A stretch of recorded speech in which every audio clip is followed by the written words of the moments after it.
Bonjour à tous, j'espère que vous allez très bien.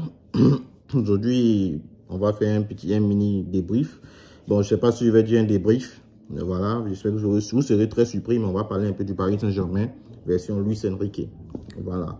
On va mettre les choses dans le contexte. Au départ, quand Luis Enrique venait au Paris Saint-Germain, voilà, moi, je n'étais pas trop d'accord pour qu'il vienne au Paris Saint-Germain. Tout simplement parce qu'il allait envoyer le tiki-taka et le Paris Saint-Germain allait devenir une équipe avec un jeu alléchant, un beau jeu et faire mal. Voilà, donc. Mais bon, Luis Enrique est finalement venu. Voilà. Et aujourd'hui, on va parler un peu des points positifs et des points négatifs. D'abord, le point positif de Luis Enrique. Il faut dire que lors des deux premiers matchs du Paris Saint-Germain en championnat, il faut le dire, on a assisté, il y a deux PSG. Bon, disons qu'on va analyser, il y a le PSG avant l'entrée d'Mbappé et de Dembélé dans le collectif, et il y a le PSG après l'entrée d'Mbappé et de Dembélé dans le collectif. Voilà. Avant l'entrée d'Mbappé et de Dembélé dans le collectif, il faut dire qu'on avait un Paris Saint-Germain qui était... c'était en mode d'Espagne, c'était l'équipe d'Espagne qu'on voyait. Possession qui frôlait les 80%, possession, sans progression. Voilà. Parce que si vous vous rappelez très bien, pour ceux qui suivent mes vidéos, je vous avais expliqué un peu le tiki-taka des bases du taureau pour déboucher au tiki-taka. Et je vous ai dit que le tiki-taka, il y a deux choses. Il faut réussir la coordination en jeu de possession et jeu de progression. Parce que le jeu de possession te permet d'avoir le ballon, mais le jeu de progression, c'est lui qui te fait déséquilibrer le bloc adverse et c'est lui qui te permet de faire la différence. Voilà. Et ce PSG manquait de jeu de progression. Ils avaient le jeu de possession avant l'entrée de Mbappé et Dembélé. Mais maintenant, avec l'entrée de Mbappé et Dembélé, ça crée beaucoup plus d'espace sur les côtés. Voilà. Et Mbappé, on sait qu'il a tendance à beaucoup répiquer dans l'axe. Ça lui facilite un peu la tâche. Voilà. Ça donne aussi beaucoup plus de solutions au milieu du terrain, notamment Ugarte, Vitinha et Waïl Zahir Emery. Voilà. Donc, ça leur permet de pouvoir s'engouffrer dans les petits espaces pour pouvoir créer cette passe-là qui va faire la différence. Voilà. Et Mbappé, on connaît toutes ses qualités, on a vu lorsque le PSG, quand Mbappé et Dembélé sont rentrés dans le collectif, on a vu ce que Mbappé a fait.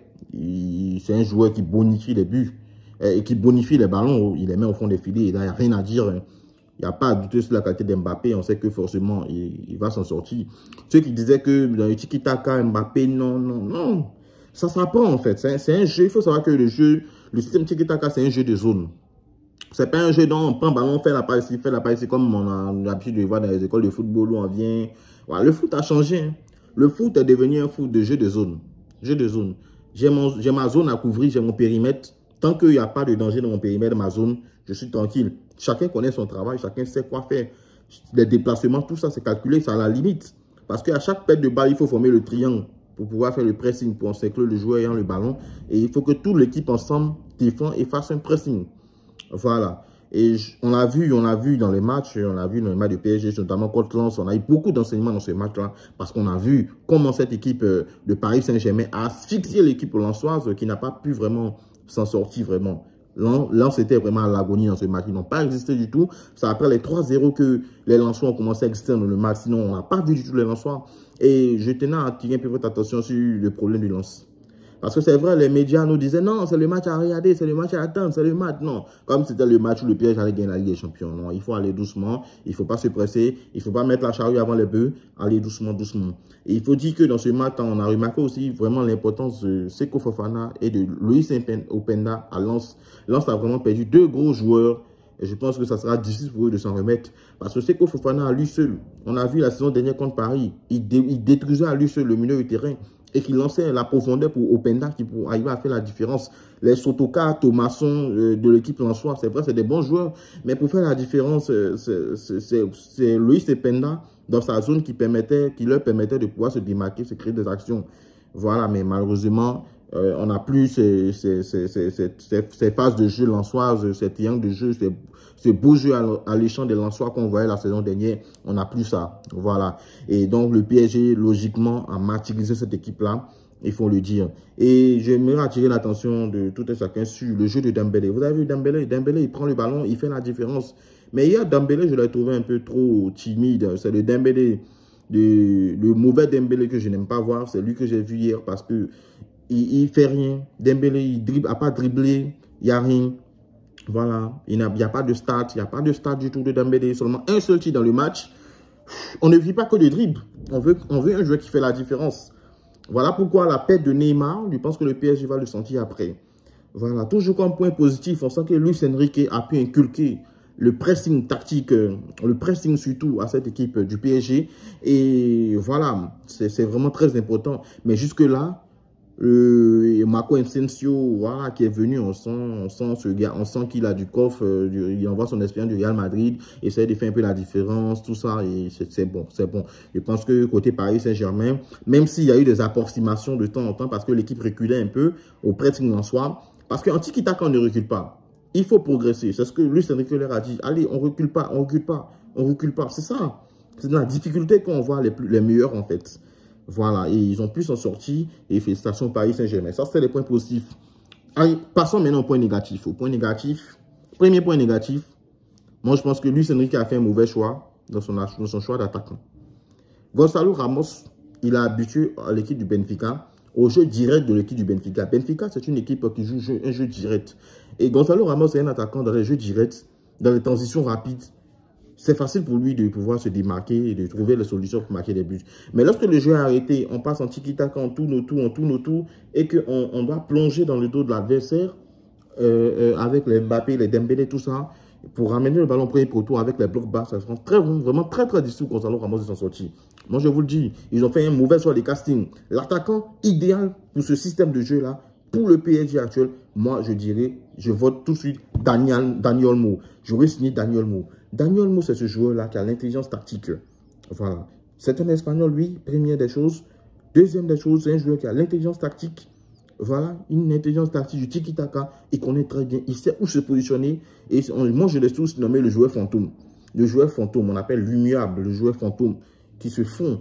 Il se fond. Il est là, tu ne le vois pas, au moins tu le vois. C'est un but. Vous l'avez vu, Leipzig contre le Bayern Munich.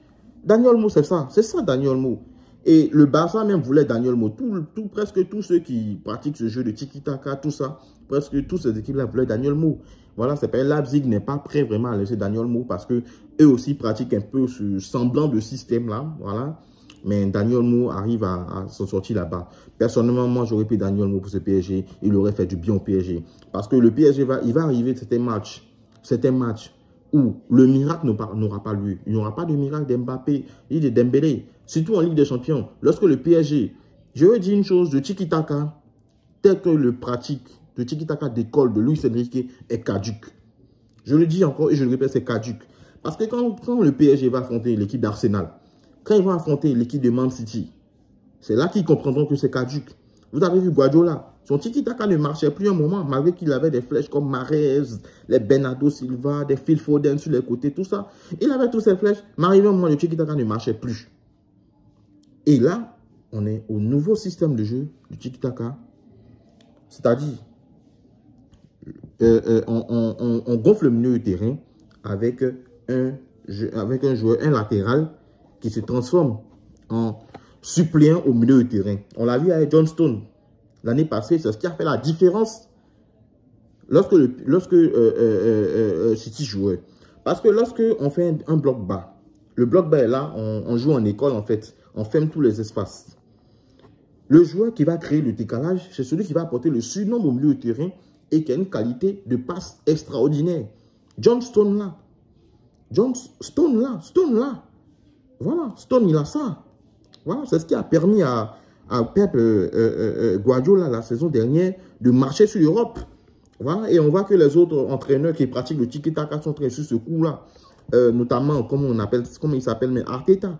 Arteta le fait avec Thomas Partey et aussi avec Ben White, on le voit. Voilà, ils sont en train de faire ça aussi un peu. Voilà. Et on l'a vu contre le Barça. Vous avez vu que quand ils ont joué contre le Barça, ce qui s'est passé, c'est vrai, ils ont battu le Barça.